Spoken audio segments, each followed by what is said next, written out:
and why I believed it was going to burst, or why I believed there was a bubble. You were right on the leading edge of that.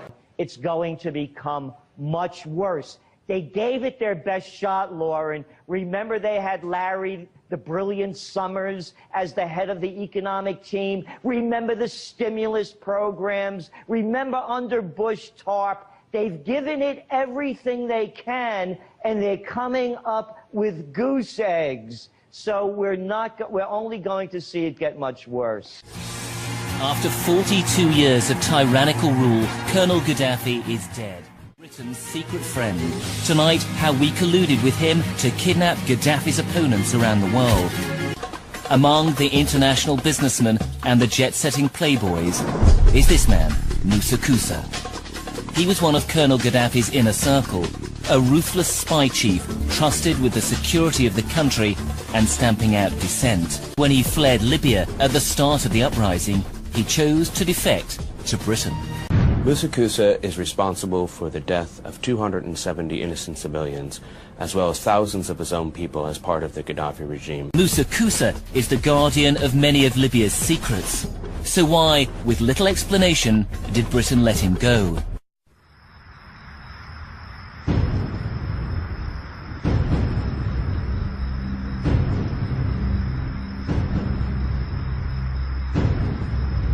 Last week, the head of the country's central bank floated the idea of dumping the greenback as the world's reserve currency, replacing it with an international currency.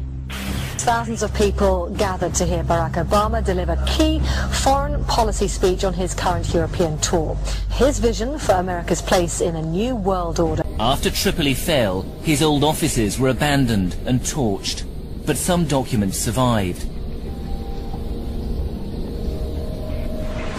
They exposed Libya's secret relationship with the UK in a series of letters between Moussa Koussa and MI6. These documents are absolutely extraordinary. They show the real detail of the secret relationship between Britain and America and Gaddafi's police state. And what really is amazing is the tone of them, the friendliness. They're cosy and smug at some stages.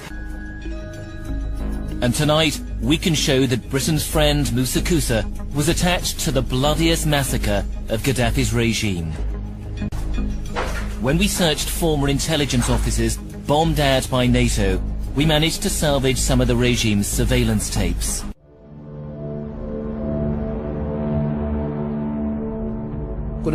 We heard screams and beatings, and from 11 to 1:30 we heard continuous shooting. We didn't know what happened exactly and how many were killed. We didn't guess that they killed just about everyone. More than 1,200 inmates were slaughtered that day. It took nearly 3 hours.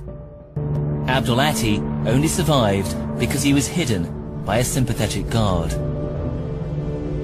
Now Panorama can reveal that one of the regime's inner circle, present as the massacre unfolded, was Moussa Koussa, at the time chief of spies.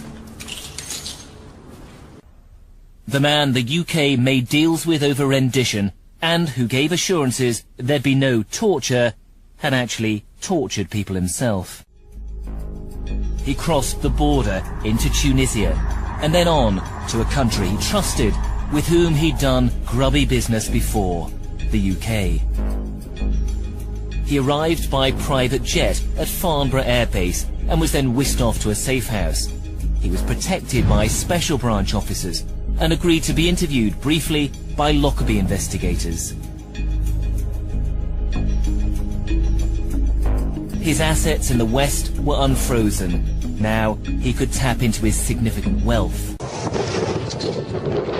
According to some, it's about protecting civilians. We must not tolerate this regime using military force against its own people. But some are convinced intervention in Libya is all about currency, specifically Gaddafi's plan to introduce the gold dinar, a single African currency made from gold, a true sharing of the wealth. It's one of these things that you have to plan almost in secret, because as soon as you say you're going to change over from the dollar to something else, you're going to be targeted. There were two conferences on this, one in '96 and another one in the year 2000. called the World Mataba Conference, organized by Gaddafi. And everybody was interested. I think most countries in Africa were keen. Gaddafi didn't give up.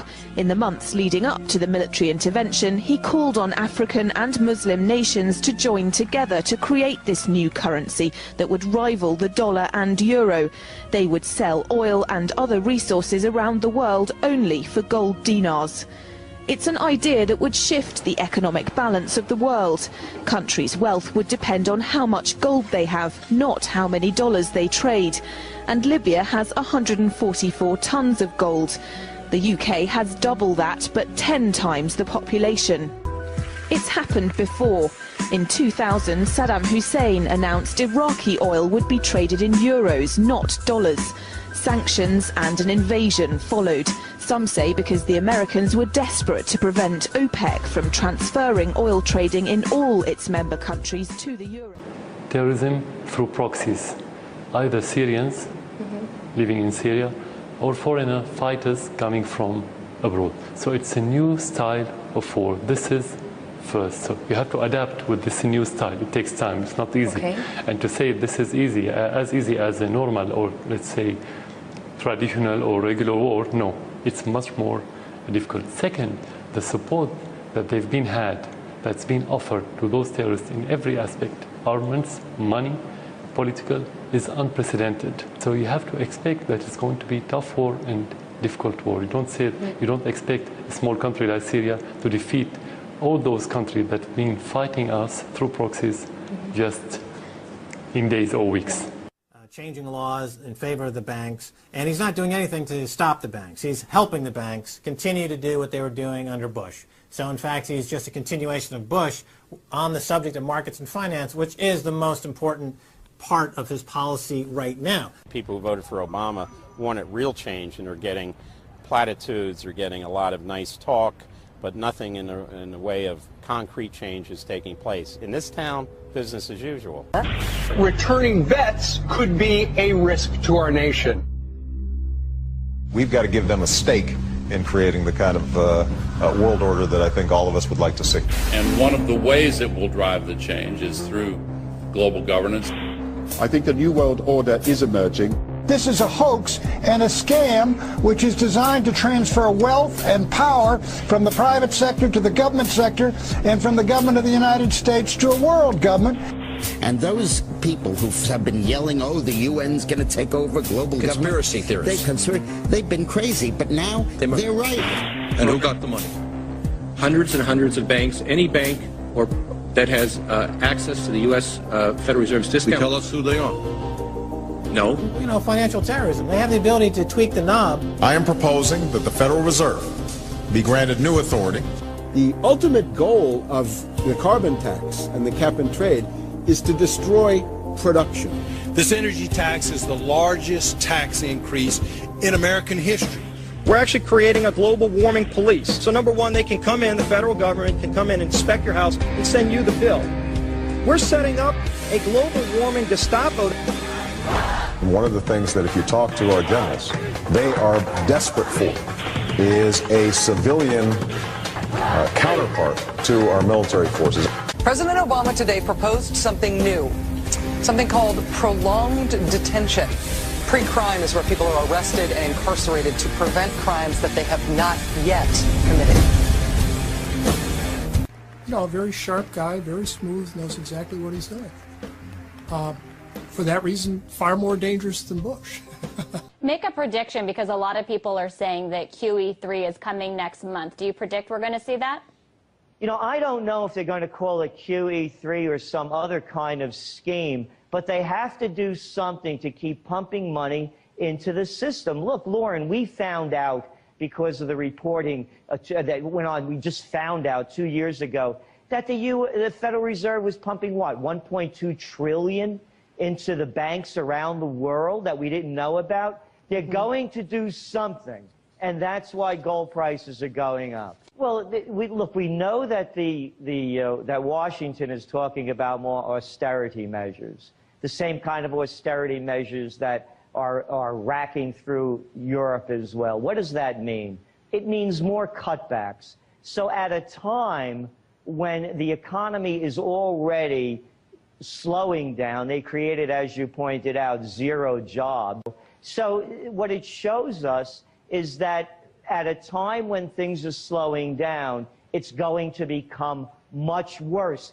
They gave it their best shot, Lauren. Remember, they had Larry, the brilliant Summers, as the head of the economic team. Remember the stimulus programs. Remember under Bush TARP. They've given it everything they can, and they're coming up with goose eggs. So we're only going to see it get much worse. The Fed, they're in this thing all the way around. And yet, you want to talk about powerful people, you've got a majority of congressmen that are willing to say, we need to open up the books of the Fed. You can't even get this thing brought to the floor now. Why is that?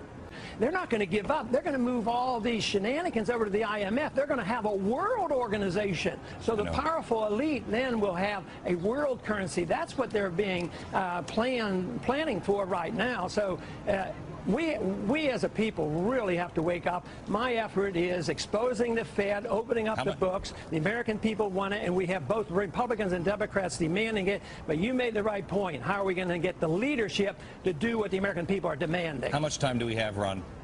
Which means the next shoe is the crisis in the dollar, the value of the dollar, not just the financial system. Okay. We will see high inflation rates soon. Okay. Congressman Ron Paul, thank you very much, sir.